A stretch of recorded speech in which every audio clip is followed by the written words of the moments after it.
There's a devastating truth about manifestation that almost no one has the courage to admit, a reality so counterintuitive it challenges everything being taught about spirituality and connection with the universe.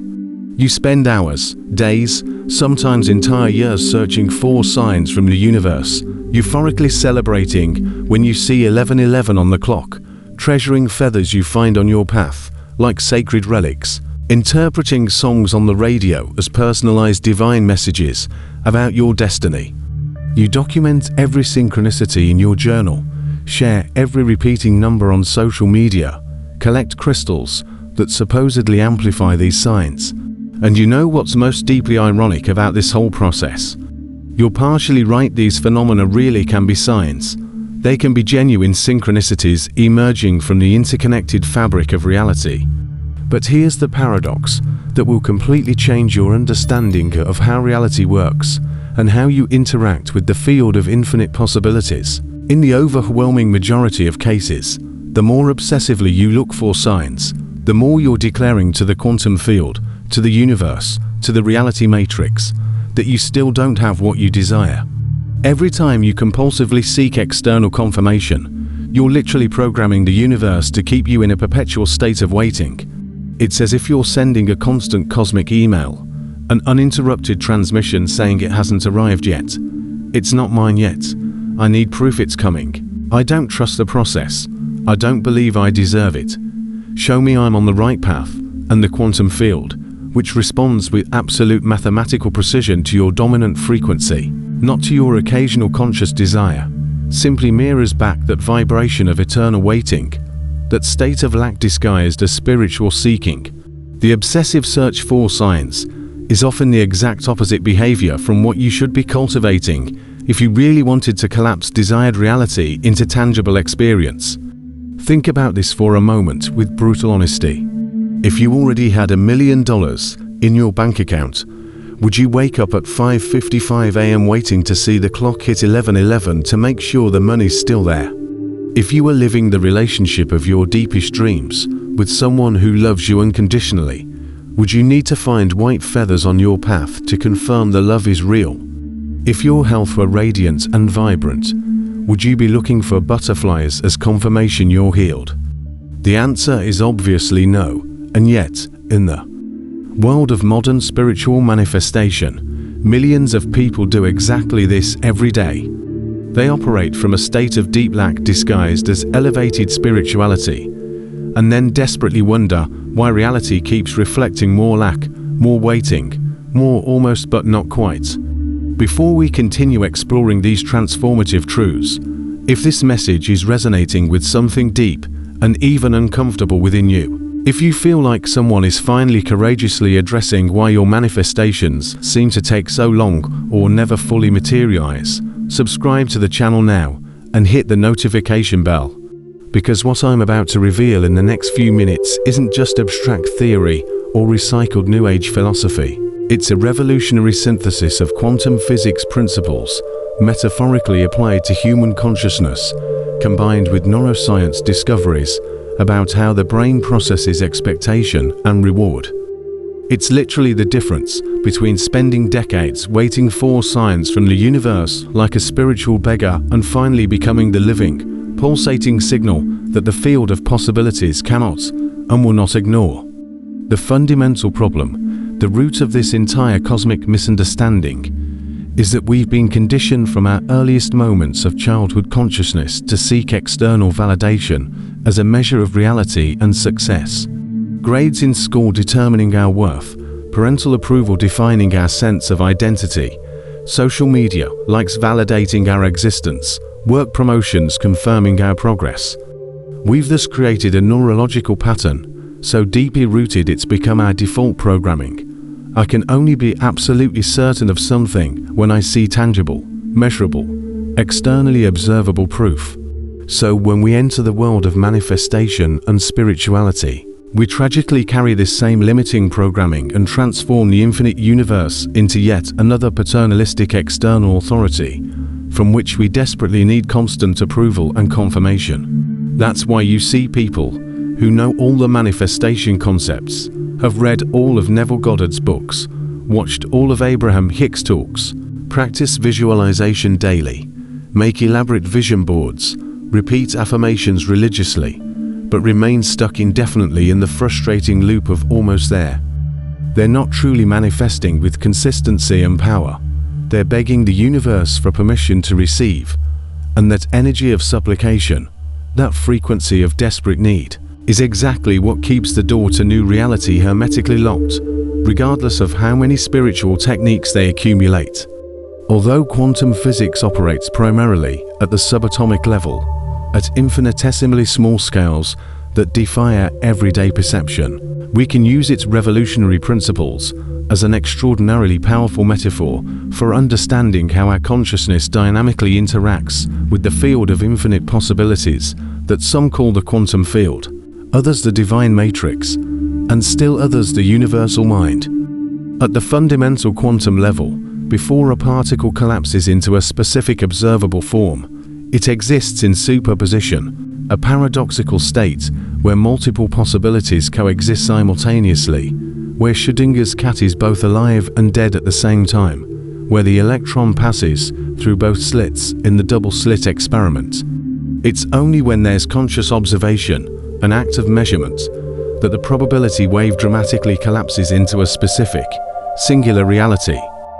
Applying this metaphorically, but powerfully to human manifestation, constantly looking for signs isn't deciding with cosmic authority. It's eternally hesitating at the quantum crossroads.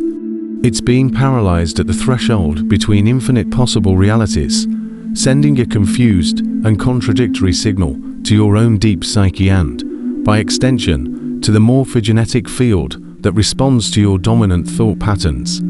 You're simultaneously declaring, "I desperately want this, and I don't have it yet and need proof" at the same time, creating destructive interference in your own wave of possibility. And your subjective and objective reality faithfully responds with more of the same, more agonizing waiting, more almost but not quite, more maybe tomorrow that never becomes today. Neville Goddard, one of the most profound and misunderstood masters of the law of creative consciousness, used to repeat something that most people completely ignore or interpret superficially. Assume the feeling of the wish fulfilled. Notice the surgical precision of those words.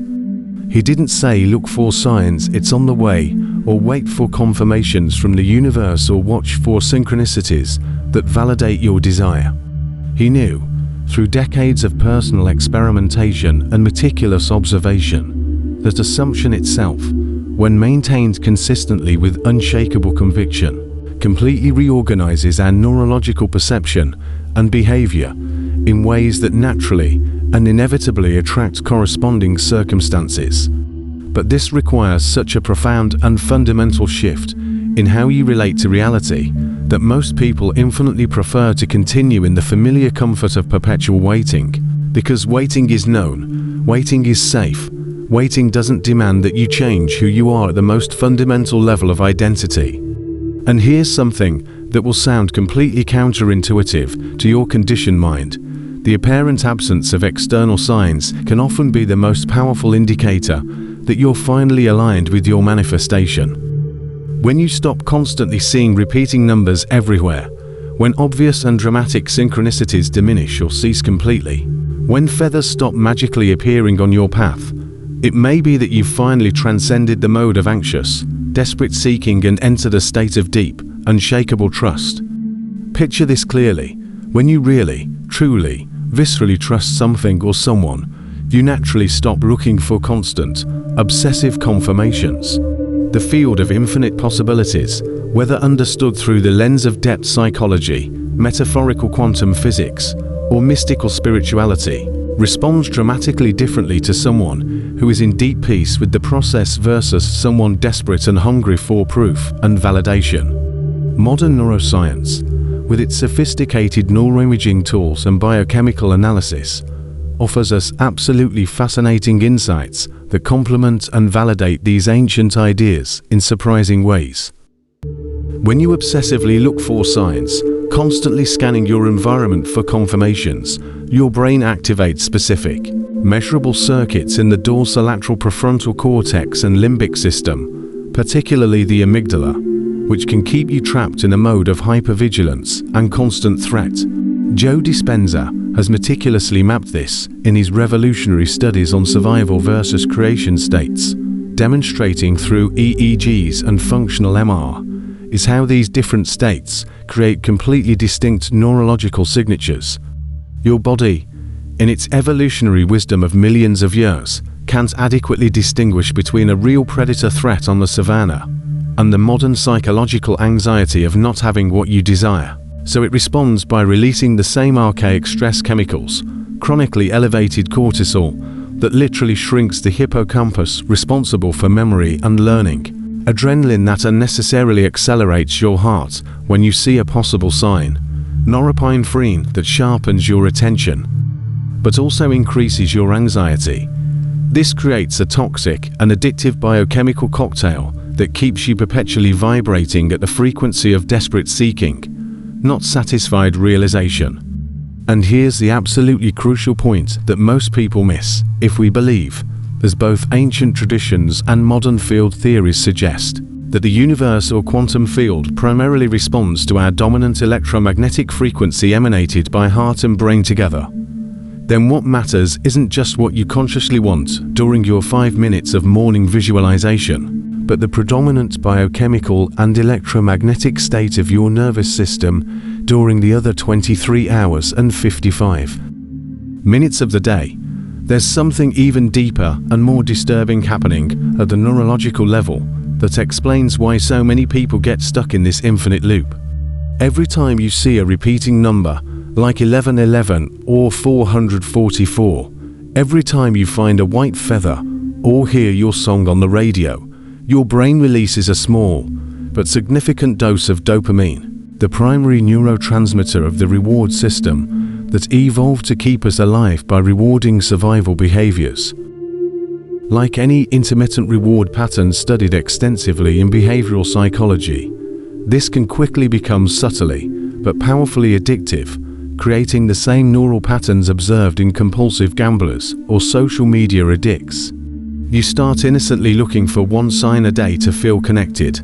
Then your adapted brain needs 3 for the same dopaminergic effect, then 10, then 20, and before you consciously realize what's happened, you're spending a significant and growing portion of your precious day obsessively interpreting every little coincidence, every number, every feather, every song, as a personal message from the universe directed specifically at you.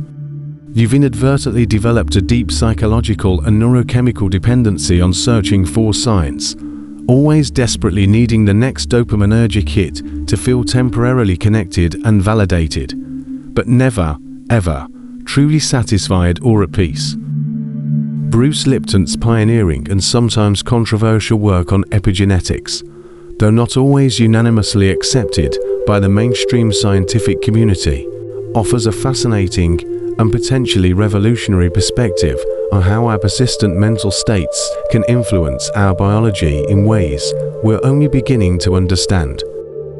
When you're constantly looking for signs, checking your phone to see if it's 1111, interpreting every event as a coded message, you're keeping your entire system in a state of chronic uncertainty that has measurable biological consequences. Your cells, according to Lipton's expanded theory documented in The Biology of Belief, aren't isolated entities blindly following immutable genetic instructions, but responsive entities that adjust their genetic expression based on the chemical and energetic environment they're immersed in. If you spend 16 hours a day in a state of anxious searching, alternating between hope when you see a sign and despair when you don't, you're creating a specific, chaotic internal biochemical environment. Over time, through epigenetic processes of DNA methylation and histone modification, your system can literally adapt to this state of uncertainty, making it biologically harder to access sustained states of certainty, peace, and fulfillment. Let's now explore with scientific depth the dramatic difference between the brain operating in different brainwave states, a phenomenon measurable through electroencephalography that has profound implications for manifestation. When you're compulsively looking for signs, your brain is predominantly generating high beta waves, specifically in the 20 to 40 Hz range, the state of mental hyperactivity, obsessive analysis, constant comparison, and perpetual judgment. High beta is evolutionarily useful for solving complex math problems, navigating chaotic traffic, or escaping predators, but it's neurologically counterproductive for states of receptivity, creativity, and manifestation. In extremely high beta states, you're operating almost exclusively from the analytical neocortex, specifically the dorsolateral prefrontal cortex, the part of the brain that's evolved most recently to detect complex patterns, analyze potential threats, and solve survival problems through linear logic. But when you genuinely relax, when you release obsessive control and enter deep trust, your brainwaves naturally and measurably slow down to alpha, 8 to 12 Hz, and even theta, 4 to 8 Hz, states associated with increased creativity, sharpened intuition, and access to the subconscious. This is precisely why revolutionary insights, creative solutions, and genuine synchronicities often occur when you're not actively trying, when you're in the shower, walking in nature, or in that hypnagogic state between waking and sleeping. In those precious moments, you accidentally and temporarily enter the state of being instead of seeking, and the field of possibilities instantly responds with intuitive downloads, profound insights, and manifestations that seem to spontaneously arise from nowhere. The Hartmouth Institute, through decades of rigorous and replicable research, has conducted absolutely fascinating studies on heart coherence that are crucially relevant to understanding why the obsessive search for signs sabotages manifestation. They've conclusively demonstrated that the heart isn't just a mechanical pump, but possesses its own intricate and sophisticated nervous system, containing over 40,000 specialized neurons that form what some researchers call the heart brain. Even more surprising, they discovered that the heart sends significantly more neurological signals to the brain through the vagus nerve and other pathways than the brain sends to the heart, suggesting the heart has a much more important role in cognition and decision-making than previously imagined. When the heart is in a measurable state of coherence, technically defined as a consistent sine wave pattern in heart rate variability, it produces a toroidal electromagnetic field that's approximately 60 times greater in electrical amplitude and 100 times greater in magnetic strength than the field generated by the brain. This bioelectromagnetic field measurably extends several meters beyond the physical body and can be detected by sensitive magnetometers. But here's the absolutely crucial part that most people miss. The heart enters coherence most easily and sustainably when you're experiencing elevated emotional states like genuine appreciation, deep gratitude, compassion, or unshakable trust, not when you're anxiously and obsessively looking for external confirmations. When you're compulsively seeking signs, alternating between hope and despair, you're creating what researchers call cardiac incoherence, a chaotic and erratic pattern that not only affects your heart, but sends chaotic signals throughout your nervous, endocrine, and immune systems. It's important to clarify with scientific rigor that when we explore concepts about the pineal gland and altered states of consciousness, we're entering territory where established, peer-reviewed science meets more speculative hypotheses and emerging theories. The pineal gland, a pea-sized structure located at the geometric center of the brain, definitely produces melatonin, the crucial hormone for regulating circadian rhythms and sleep quality. More recent and controversial research, including work by Dr. Rick Strassman, suggests the pineal may produce small endogenous amounts of DMT, dimethyltryptamine, a potent psychedelic molecule, though this is still intensely debated in the scientific community and lacks conclusive evidence in living humans.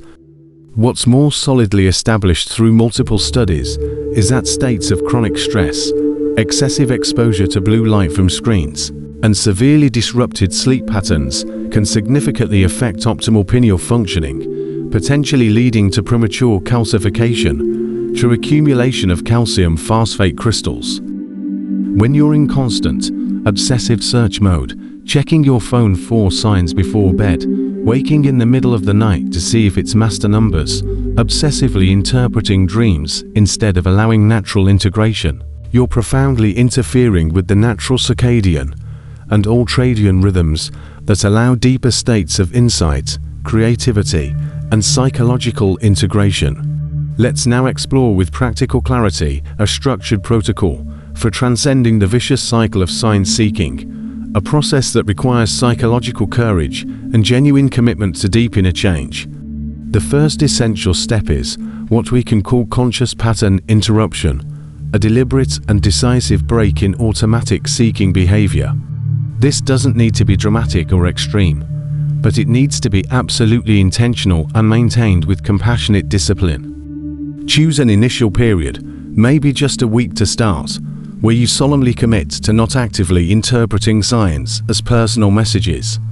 When you inevitably see 11:11 on the clock, because your mind is still subconsciously programmed to notice these patterns, just observe the number with curious neutrality without attributing cosmic significance. When you find a feather on your morning walk, genuinely appreciate its natural beauty and structural complexity without transforming it into a personalized divine message. You're consciously retraining your brain through directed neuroplasticity to not depend on these external stimuli for emotional and spiritual validation. The second fundamental element involves actively regulating your autonomic nervous system through specific breathing techniques that have solid grounding in scientific research. Coherent breathing, or resonant breathing, is an extraordinarily powerful tool that's been validated by multiple studies. When you breathe in a specific, mathematically regular rhythm, like gently inhaling for 4 seconds, comfortably holding for 4, completely exhaling for 4, holding again for 4, you're sending an unequivocal signal to your nervous system that you're fundamentally safe. This is technically called box breathing or square breathing, originally developed and used by Navy SEALs and other special forces in extreme stress situations to maintain operational calm and mental clarity under intense pressure. But you can add a dimension of metaphorical quantum visualization that dramatically amplifies the effect. During the natural pause after complete exhalation, when your lungs are temporarily empty of air, imagine yourself floating in the primordial quantum vacuum, the space of pure, unlimited potential where all possibilities exist simultaneously, then none have yet been chosen or collapsed into reality. In that sacred moment of fertile emptiness, deeply feel the desired reality, not as something distant in linear future, but as a vivid, familiar memory, something intimately known at a cellular level, as if you were simply remembering something temporarily forgotten, rather than creating something new from nothing. For at least a full week, preferably 21 days, to allow initial formation of new neural patterns, diligently practice what we can call sacred indifference or benevolent neutrality towards science. Even when you encounter apparently obvious and impressive synchronicities, even when the universe seems to be screaming messages through elaborate coincidences, treat them with the same balanced neutrality as seeing a TV commercial for something you've owned for years. This isn't deliberate ignorance, psychological denial, or spiritual cynicism. It's the mature and empowered recognition that you're fundamentally changing your relationship with reality. You're consciously leaving the archetypal mode of spiritual beggar desperately hoping for crumbs of confirmation from the universe and entering the mode of sovereign co-creator who deeply understands their active, participatory role in the manifestation process.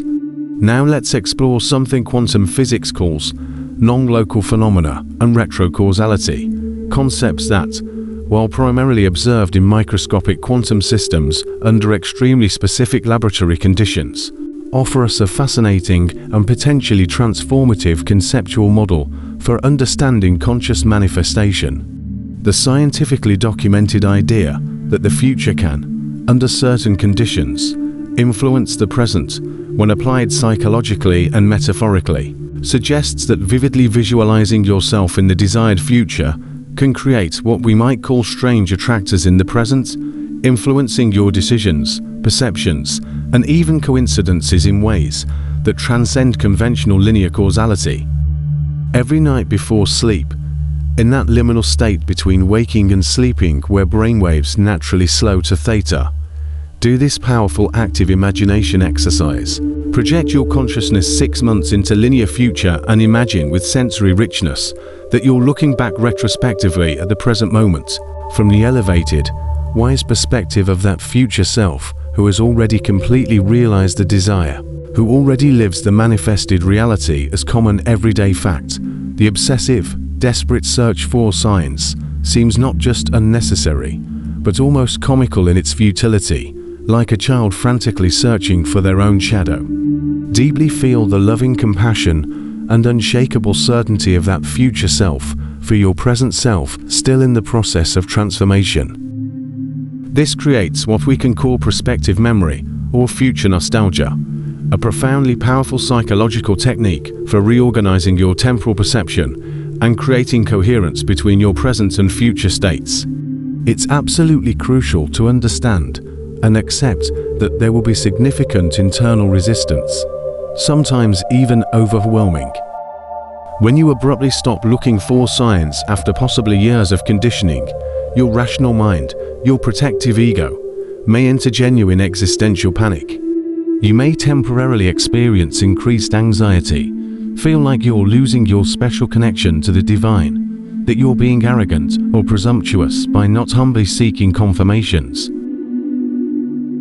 Your well-intentioned spiritual friends may enthusiastically share all the miraculous signs they're seeing, their elaborate synchronicities, and you may acutely feel that you're falling behind spiritually, that you're missing important messages. This is an absolutely critical moment that determines whether you transcend the pattern or return to it.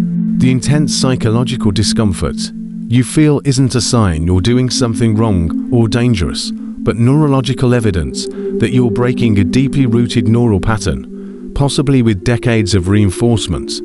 The great innovators, visionaries, and manifestors of history, from Nikola Tesla with his alternating current visions to Einstein with his theory of relativity, often had to unshakably trust their revolutionary inner vision even when external evidence was minimal, contradictory, or completely absent for years. There's a profoundly important aspect about what we can call energetic containment or quantum incubation that deserves detailed exploration. For a significant experimental period, ideally at least a full lunar cycle of 28 days, consciously avoid sharing your specific desires, manifestation processes, or spiritual practices with others, even those closest and seemingly most understanding. This isn't primitive superstition, pathological secrecy, or harmful social isolation, but rather a strategic and psychologically grounded way to dramatically strengthen your own inner conviction and spiritual autonomy. Every time you share your desires seeking external validation, confirmation you're on the right path, or simply the dopaminergic pleasure of talking about your dreams, you're subconsciously admitting you need external support, approval, and energy to sustain your vision. But when you keep the process completely internal during this critical gestation period, you force your own consciousness, your own inner source, to be the primary and sole generator of validation, certainty, and momentum. This can exponentially accelerate the development of unshakable inner trust and personal authority over your reality. Let's now explore the concept of mental and emotional saturation, but in a much more nuanced and sophisticated way than common mechanical affirmation practices. Instead of robotically repeating affirmations thousands of times, hoping quantity generates quality, focus intensely on the visceral quality of somatic sensation. Every time you pronounce the sacred words "I am," take a reverent pause and deeply feel the existential weight of those words. I am isn't just a linguistic construction. It's a cosmic declaration of identity, a decree of reality, an affirmation of your own existence and fundamental nature. When you say with total presence, "I am abundant," or "I am loved," or "I am healthy," don't artificially force belief through mechanical repetition, but curiously explore what it would be like to experience this if it were simply a neutral, indisputable fact about you, as basic and undeniable as saying I have a physical body or I breathe oxygen. This softer, more curious, more exploratory approach often encounters dramatically less internal resistance than forced attempts at reprogramming through brute force. It's absolutely essential to deeply understand the critical difference between surface intensity and deep authenticity. The field of infinite possibilities, whether understood through the lens of Jungian psychology's collective unconscious, metaphorically applied quantum physics, or ancient spiritual traditions, seems to consistently and predictably respond more to sustained genuine coherence than to intense, but inconsistent forced effort. You can execute all spiritual practices perfectly, follow all protocols to the letter, visualize 4 hours, meditate religiously, but if underneath all that activity, there's visceral desperation, desperate need, fear it won't work, you're sending deeply mixed and contradictory electromagnetic and psychic signals. This is precisely why manifestations often paradoxically occur when you genuinely give up, not because giving up is a secret technique or spiritual trick, but because in the moment of authentic and complete surrender, you finally stop forcing, stop needing, stop resisting, and naturally enter deep acceptance. And acceptance, curiously and significantly, has a vibrational signature remarkably similar to already having both carry a palpable quality of resolution, of completeness, of it is finished. The fascinating concept of the quantum Zeno effect, named in honor of the Greek philosopher Zeno's paradox, offers an extraordinarily powerful and illustrative metaphor here. In actual experimental quantum physics, continuous and repeated observation of a quantum system can demonstrably inhibit or even completely stop its natural temporal evolution, essentially freezing the system in the observed state through what physicists call continuous wave function collapse. Although this primarily occurs in isolated microscopic quantum systems under extremely specific and controlled laboratory conditions, we can use it as a profound psychological analogy. When you're constantly measuring obsessively whether your manifestation is working, looking for signs of progress, checking evidence, analyzing every little change, you may be creating a form of psychological freezing or analysis paralysis that prevents the natural, organic evolution of manifestation. It's like the anxious gardener who checks if the seed is growing by digging up the soil every day to examine the roots the anxious checking itself interferes with and potentially destroys the delicate natural process of germination and growth. The seed needs the nourishing darkness of soil, the gentle pressure of earth, undisturbed time to break its shell and extend its first delicate roots. Your manifestation, similarly, needs what we might call the fertile darkness of non-observation to germinate and grow organically in the fabric of reality. There's a profoundly transformative practice I call somatic anchoring or body memory of the future that's absolutely crucial for completely transcending the compulsive need for external signs. Your body, in its ancient cellular wisdom, needs to viscerally learn what the complete physical sensation of fulfillment feels like, not just your conceptual mind. Find a genuine, powerful memory of when you had something you intensely desired. It could be from childhood, when you finally received that birthday present you yearned for, or from adulthood, when you achieved something significant after much effort. Don't focus on the object or achievement itself, but dive deeply into the unique somatic signature of that moment. The deep muscle relaxation that comes with genuine relief, the naturally deeper and more rhythmic breathing, the expansive warmth in the center of your chest, the feeling of lightness throughout your body, perhaps even a specific quality of light you remember from that moment. Now, with delicacy and precision, consciously transfer that same complex, multidimensional somatic signature to your current desire. The body, in its primordial pre-verbal language, doesn't necessarily distinguish between vividly remembered past, intensely experienced present, and vividly imagined future. It responds to sensations, to chemistry, to electromagnetic frequencies. When you masterfully somatically anchor the multisensory sensation of complete fulfillment, you're literally creating an internal biochemical and electromagnetic reality that doesn't depend on external confirmations for its validation or sustenance. Neuroplasticity, that extraordinary phenomenon discovered relatively recently that revolutionized our understanding of the brain, shows us something profoundly encouraging and empowering. The adult brain is constantly rewiring itself, creating new synaptic connections and pruning old ones, based on our repeated experiences, crucially including vividly imagined experiences with emotional charge. Extensive studies with Olympic athletes using visualization techniques showed that systematic mental training can create structural and functional neural changes, remarkably similar to actual physical training. In the same revolutionary way, when you consistently operate from the internal state of I already have instead of I'm desperately waiting for signs, I'm going to have, your brain literally begins building new neural networks, new highways of thought.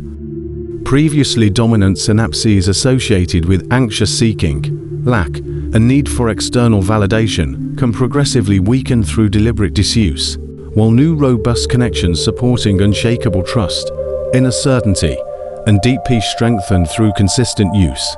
It's crucial to establish clearly, signs and synchronicities aren't inherently negative or illusory. For genuine beginners on the path of conscious manifestation, small encouraging synchronicities can serve as useful temporary support, like psychological training wheels, while they develop deeper inner trust and spiritual autonomy. The critical problem arises when the search for signs transforms from temporary support to chronic dependency, when you literally can't maintain faith or continue your journey without constant and increasing external confirmation. Now you're facing a profound existential choice. You can close this video and return to the familiar pattern of obsessively looking for signs. Go back to the known comfort of eternal searching for external validation. There's no moral judgment in that everyone has their own divine timing, their own rhythm of awakening. Or you can make the courageous and transformative choice to trust your own infinite creative nature, to definitively stop asking the universe for permission to be who you already are in essence and potential. If this message resonated in the depths of your being, subscribe to the channel now and activate all notifications. Leave in the comments the words "I am the field" as a declaration of recognition of your fundamental nature. Always remember, you are never separate from what you desire. Welcome home, welcome to yourself.